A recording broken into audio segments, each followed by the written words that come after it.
Hi guys, this is Max from Make It Conscious.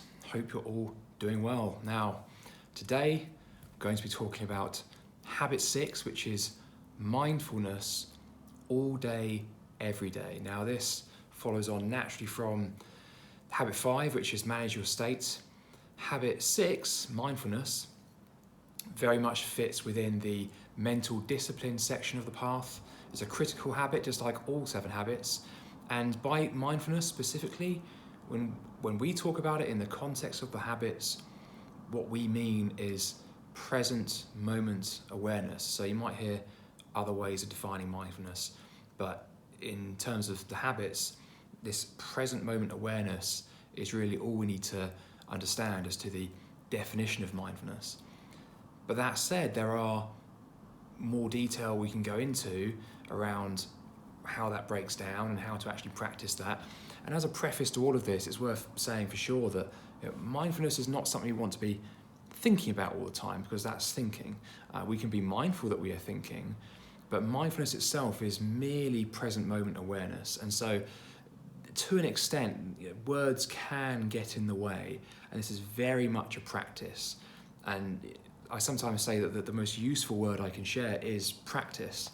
And the second most useful word I can share is just, because one, if they just practice, then you're 90% of the way there. But in terms of how we guide our practice, I'm going to offer some more guidance here on how we actually think about mindfulness and how that breaks down. And like with all habits, there are, of course, 3 key facets associated with mindfulness, which we'll dive into in this video. Let's talk about Carl Jung for a moment. So Carl Jung was very much concerned with the understanding of the mind, taking responsibility for one's mind, sure, and really delving into the unconscious. He was a therapist by trade as well. He was spending a lot of his waking hours or his working hours actually helping people in psychotherapy. And that can play a really key role in the path to individuation. Whilst he certainly took an interest in Eastern spiritual practice, he wrote about it a lot, he wasn't really concerned with a daily way of life for people to practice as a way to move towards wholeness. It wasn't really Jung's remit. To be fair, he had quite a lot that he was getting on with already, so this is certainly no criticism of Carl Jung at all, but he had a lot going on, and he made incredible contributions to the world of psychology and spirituality. And he coined the whole idea of the collective unconscious and the personal unconscious by comparison to that. Now, that said, mindfulness is in some ways where the rubber hits the road when it comes to the interaction between the conscious and the unconscious minds. If we think about mindfulness as present moment awareness, well, what does that really mean? So when we're practicing mindfulness, in essence what we're doing is we are being aware or being conscious of what is happening right now. So we are directing consciousness to the thing that is happening in this moment. So the opposite of that, because it can really help sometimes to look at the opposite to illustrate exactly what we mean. The opposite of mindfulness is something approximate to absent-mindedness or working on autopilot. Because when we're absent-minded, what's essentially going on there is that rather than being conscious of what is happening in the moment and directing our consciousness to what is happening, we are allowing consciousness to be directed by conditioning. So that is the opposite of mindfulness. And therefore, mindfulness is where we direct consciousness to what is actually happening in the present moment. It's interesting to note here that the ancient Pali word from which mindfulness was translated is the word sati, which actually means something more like the English word remember or to recollect. So you might think, well, what is the opposite of to remember? Is it to forget? Well, you might say it's actually dismember. Think about it, when our mind is not mindful, it's a bit like it's dismembered, it's fragmented, there are bits and pieces everywhere because the conditioning is being allowed to exert its full influence, and so the mind is just being pulled in every which way.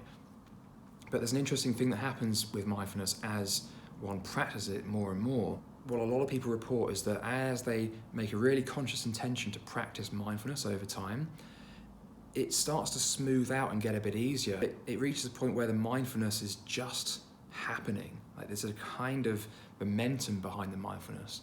And so what's happening here is that a lot of what would have been pulling at our mind had we not been practicing present moment awareness has actually been dealt with in consciousness, and therefore it's no longer pulling on the mind, even at those times when we might not be actively moving our consciousness in the direction of mindfulness.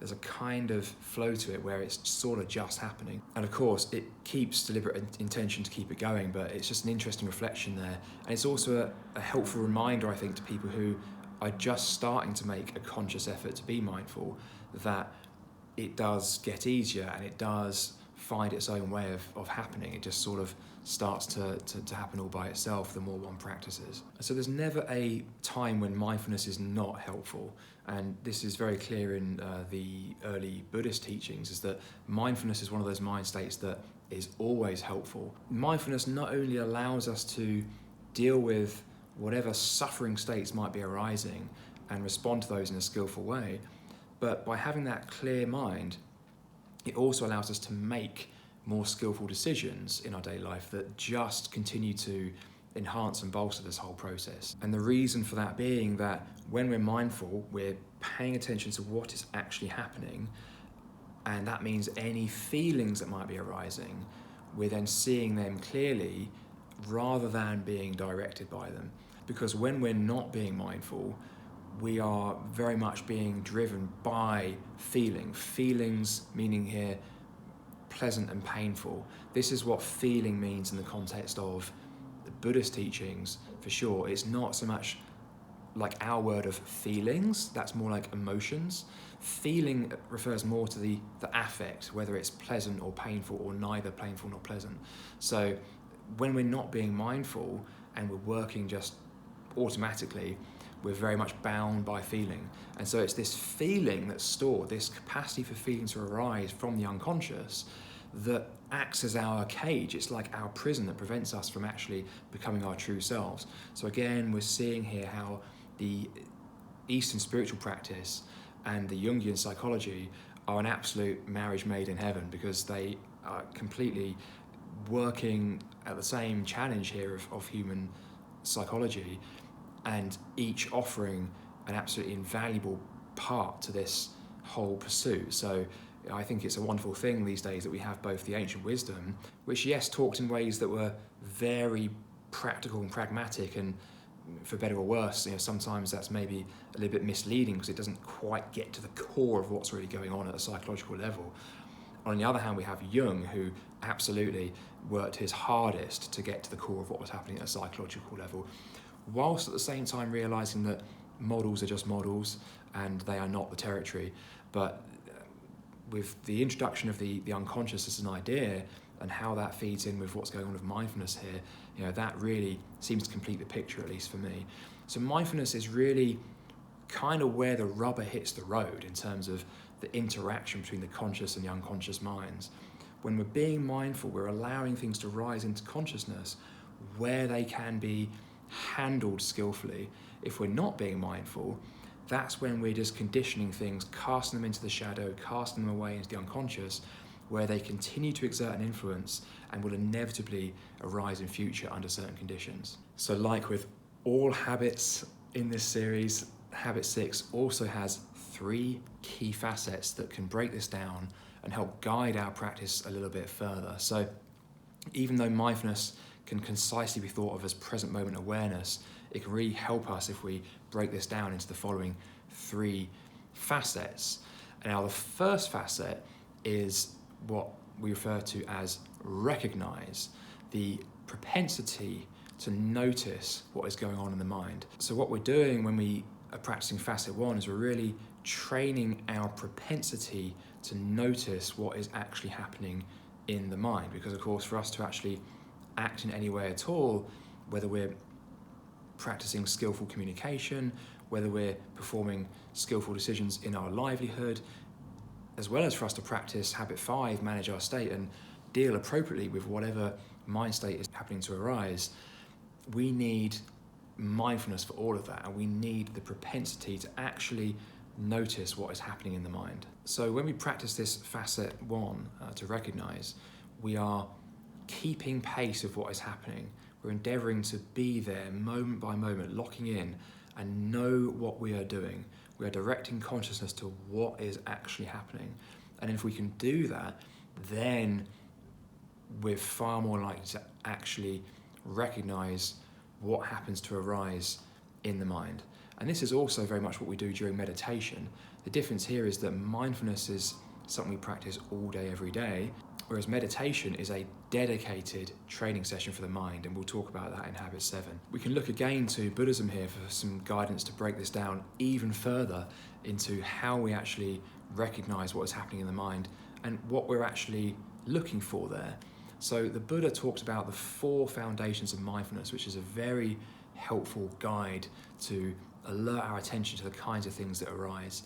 The first foundation is the body, so physical sensations, perhaps if we're walking or breathing, things we can hear, all of the 5 senses, they all correspond to the body, and we can be mindful of any of those. The second is feeling, and like I said earlier, what this is really referring to is the feeling tone. Is what I'm experiencing painful, pleasant, or neither painful nor pleasant? So that's feeling, the second foundation. The third foundation is mind. So this is literally mind objects. This is where we start to include the emotions and also the inclinations of mind, our will, our choices. And now the fourth foundation of mindfulness is what is referred to as Dhammas in the ancient Pali language. This is more like the teachings of the Buddha. So for the purposes of this video and these 7 habits, I would encourage you to bear in mind more the first 3 foundations of mindfulness when you are practicing any 3 of these facets. So you can recognize what's happening in the body, you can recognize what's happening in regards to your feeling, and you can recognize what's happening in regards to the mind and mind states. Something that often occurs to many people as they begin practicing this is that by staying in the present moment, they realize that no moment is actually inherently any better or worse than any other. It's just our own perception of the moment. And it's that perception and the judgments we make and the unwillingness to experience the feeling associated with what is arising that causes us to cast things into the unconscious, and then that's where they exert their influence. So by practicing mindfulness in this first facet of recognizing, we keep pace of what is happening, and then we stop pushing away what is happening. We allow feelings to arise, we experience them in consciousness, and then they get sorted and dealt with, and we're no longer bound or constricted by them. And that is how we attain to freedom. The second facet of Habit 6 is what we call bare attention. So this goes beyond facet 1 of recognizing what's happening and moves into paying bare attention to the sensation of what is happening. By bare attention, we mean the direct, raw experience of what is coming into consciousness without the narrative, without the labels or the judgments. So this often applies to bodily sensations. Remember that first foundation of mindfulness. Any of the 5 senses, whether it's sounds or sights or smells and so on. And it can also apply to feelings themselves, as in emotions, and the feeling tone of those emotions. So again, really with bare attention, all we're doing is paying attention to the direct, raw experience of what is arising in consciousness, without the narrative, without the judgment, without the label. So as a very simple example, if you are walking down the street and you hear a bird singing, ordinarily you might go, oh, that's a bird, and you might say, oh, that's a very nice sounding bird, or you might think, oh, that's quite a screechy sounding bird, I don't like that particular bird song, and it might then conjure up some kind of feeling inside you. And so there's all these steps, and they just they just happen automatically, and they're all conditioned, as it were. So bare attention actually cuts that whole process short, and it recognizes that what is happening as a matter of direct, raw experience is just sound.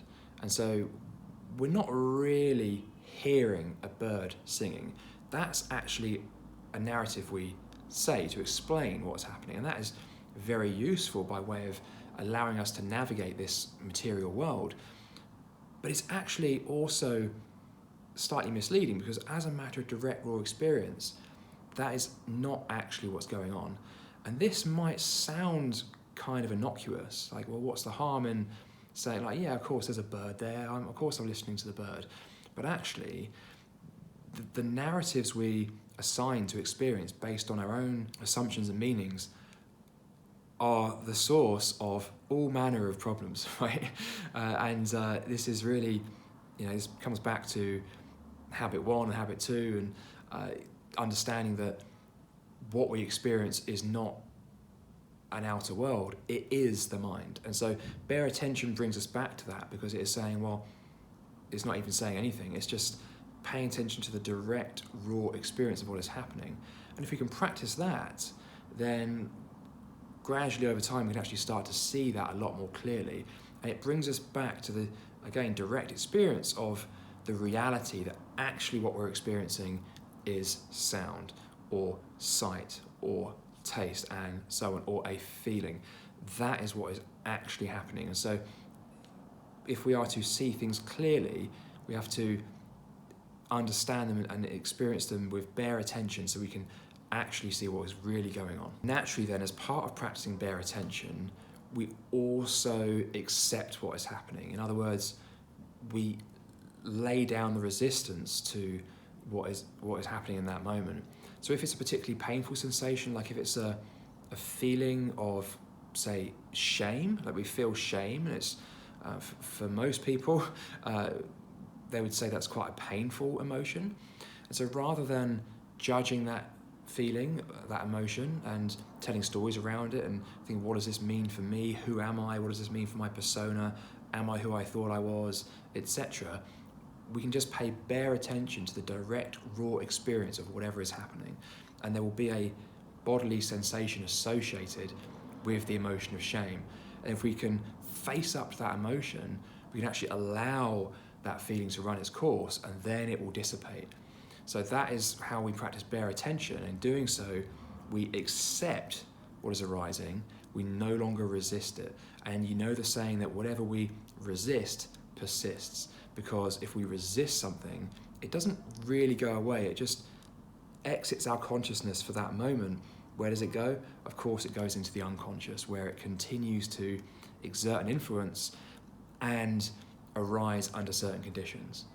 So with bare attention and the acceptance of what is arising that naturally follows from that, we can work skillfully with whatever is arising in consciousness, and by doing that, not cast it into the unconscious. And if you think about it, this is also a large part of how our ideas of ourselves start to form. So the persona and the ego, which identifies with the persona, a lot of that is based on the feeling that we've experienced in the past associated with survival and social belonging. So whatever persona we've adopted in the past that has given rise to positive feelings, or as a way to avoid painful feelings, the mind has identified with that. And so if we can actually apply bare attention, we can work to erode that persona, and so the ego stops clinging to this idea of self. The third facet of habit 6 is what we call clear comprehension. The extended version of that would be clear comprehension of causes and consequences. So in contrast to bare attention, which sees the direct, raw experience of what's happening, clear comprehension, in essence, knows where this thing has come from, what caused it, and where it's going, or what the consequences of it would be. So, for example, if we were to see that we were feeling lethargic, clear comprehension sees clearly the causes of that lethargy, and it also understands the consequences of that lethargy, whether it's a risk of unskillful decisions being made, or whether it's a difficulty being mindful. So it's not judging what's happening at the same time, just like any of the other facets of mindfulness. It's not telling a story, it's not thinking about it, it's not trying to label it. it's actually a way of directly seeing the causes and the consequences of what is arising in consciousness. So clear comprehension knows whether a decision that's being made is actually skillful, i.e. conducive to wholeness and to beautiful states of mind, or unskillful, i.e. conducive to separation and suffering states of mind. So clear comprehension isn't thinking, it's not trying to figure this out. It's just something that happens when one is practicing mindfulness. And it is just seeing very clearly where something has come from with a kind of subtlety. So like one way you might notice this is, say you have been drinking, you've been drinking lots of alcohol and you have the hangover, right? That's quite a clear result of the decision to drink alcohol. And most people who do drink alcohol recognize that the hangover that comes the next day is a direct consequence of the alcohol that has been drunk the night before. So this is a very gross connection, and it's not hard to make the link there. But as one practices mindfulness and clear comprehension, they start to notice causes and consequences with an ever finer subtlety. And so it's not uncommon after some time practice to then not just notice that you have a hangover, but you notice, for example, like 3.5 days later that you didn't communicate quite as effectively, or something happened at work that was a little bit like unskillful. Like, you were 90% there, but something was just a bit different. Whereas ordinarily in the past, you might have just gone, well, hangover lasted a day and a half and then it was better. It's quite a sort of gross way of seeing the causes and consequences and the link that's being made there. But as one practices clear comprehension, they start to notice finer and more subtle links between their decisions and the outcomes of those decisions in the world. So again, this really starts to inform our practice ever more and helps us see clearly what we can do to actually improve the state of our mind. And so someone who's practicing mindfulness is likely to naturally start making better and better decisions in life, not just around what they do with their mind in that moment, but the decisions they then make in the world that just work ever more to improve the state of their mind over time. Clear comprehension answers the question, why am I doing what I'm doing? And this is really important because a lot of what we're doing is driven by these unconscious motivations and conditions that have been established in the past over time. So someone practicing clear comprehension is understanding, mindful of why it is they're doing what they're doing. So like if they feel compelled to post something on Instagram that's say quite self-aggrandizing, for example, prior to the individuation process, they might think, well, everyone else is doing it, and I want to share some kind of bit of wisdom in this post, and they might type something out that's sort of vaguely helpful, but really it's like a picture of them beach body ready, like looking amazing. It's like, I just happen to be standing here, like, look at my body sort of thing. So someone who's practicing clear comprehension is still interested to share information with people. It's not about just sort of not doing that sort of thing and not having motivation, but they're going to be conscious of why it is they're doing what they're doing. And then if they notice that the motivation is unskillful, they're going to have to integrate the mind, because that's a conflict in the mind they'll notice. Like on one hand, they want to be seen as something, like the persona wants to be seen as humble and intelligent and helpful or whatever it is. But actually, there's a part of them in the unconscious that really just wants people to admire their physique, right? So what this does is it allows us to see the motivation behind what we're doing, and that way the mind can only come into wholeness, because it's only going to see where there is a mismatch and a lack of wholeness between what we're saying and what we're doing, or one desire and another desire. And so clear comprehension is really important as a way to move the mind towards wholeness and individuation. Let's bring Carl Jung back into the picture here, because unsurprisingly he has some great wisdom he can offer here and some very interesting insights that can apply to not just mindfulness, but the way we practice it in the context of the 7 habits. Now, Jung, of course, introduced the theory of psychological types. Now, as part of this theory of psychological types, Jung determined that every person has a preference for the way they take in information in the world. And he categorized these two preferences into sensing and intuition. So what these are referring to is sensing is seeing the direct raw experience of what is actually happening right now, seeing things as they are in the present moment, essentially. Whereas intuition is more aligned with seeing where things have come from and where they're going. And so intuition sits closer to the unconscious, whereas sensing is more in the direct conscious appearance of what is happening right now. Does this sound familiar? Of course, this sounds a little bit like bare attention and clear comprehension, doesn't it? So I think Jung, again, can actually help us here and understand that some people are going to have a more natural inclination for bare attention, like that is going to come really naturally to them, and they're going to have a preference for that. Whereas other people are more likely to apply clear comprehension with a lot of ease and a natural aptitude, but maybe find it a bit harder to go towards bare attention. Now, neither of these two ways of perceiving information is better or worse than the other, and neither can we merely rely on both.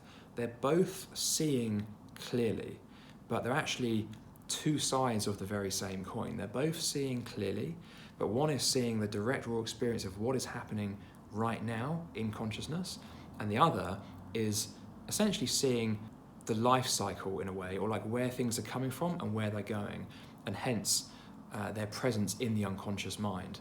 So as part of our practice on the way to individuation, we also need to integrate these opposites, because we're absolutely going to need both if we are to truly see things clearly. Neither of those on its own is enough. We have to bring together bare attention and clear comprehension. And this is an example of how, even though the process of individuation is common to all, and there are certainly themes, the way it's applied is actually going to be different for different people. In a lot of the Eastern spiritual traditions, this isn't something that's really recognized that much, in my opinion, or made very explicit. It's often the case that whatever worked for the teacher is deemed to be, the right way, or the way that everyone else should practice. And the teacher necessarily, because they haven't understood this concept of the unconscious, they can only project their own model of mind and their own understanding of whatever path they've walked onto other people. So if the teacher, for example, has a proclivity for bare attention, but the student has a proclivity for clear comprehension, and the teacher doesn't understand that there is actually more to consciousness than what they've explored, then they're not going to be best placed to help the student to fully see the extent of their mind and integrate the opposites necessary in a way that they can actually move towards individuation. I'm going to bring this video full circle now, because one of the first things I mentioned in this video is the need to just practice and to not get too bogged down in intellectualizing mindfulness and what it is. That said, we can make great use, I think, of little anchors and mantras that can help guide our practice, providing that they deliver an actual practice of mindfulness. And so I'd like to share with you now a very short, concise mantra that I personally find very helpful as a way to bring me back to the practice of mindfulness. So that mantra is to do one thing at a time, take it slow, and let things go. Again, that is do one thing at a time, take it slow, and let things go. I find this neat little mantra encapsulates a lot of what we mean by mindfulness and present moment awareness, because, of course, if we're doing one thing at a time, then we're practicing recognition, we're noticing what's coming into the mind, and we're endeavoring just to keep consciousness on what is happening and not allow consciousness to be dragged any which way by the pre-existing conditioning of the mind. Take things slow, really helpful here, because of course what we're doing is we're keeping pace with what is happening when we practice mindfulness, like moment by moment by moment. And if we're rushing around, not only are we increasing the sheer volume of sense data that is trying to enter the mind or enter our consciousness, but we're also then starting to move to a place where we're not really making decisions in a wholesome, skillful way, but we're actually chasing a craving or an idea or at a neurological level, probably dopamine. Like when we rush around, for example, that's a behavior that's become conditioned, but actually, even though we might tell ourselves a story that this is better for my productivity, what's actually going on there is that we've become addicted to the experience of rushing and the idea that as we move, the faster we walk, the more we'll get done. And so it's actually a conditioned behavior. It's not actually necessarily serving the purpose of productivity. So by taking it slow, we can actually reduce the burden on the mind and make it easier to do one thing at a time and to stay present. And that final section, of course, to let things go, is, as it sounds, very simple. It's just setting the intention to bring the attention back, to let things go as new objects arise and attempt to buffet your attention one way or the other. We can make that skillful decision to just bring the mind back to whatever it is we're doing in that moment. So I'll just wrap this up by saying that even though Carl Jung didn't spend a great deal of his work talking about mindfulness, it certainly is a huge feature of Buddhism, and without present moment awareness, we simply couldn't attain to individuation. It is a vital and extremely rewarding part of the path.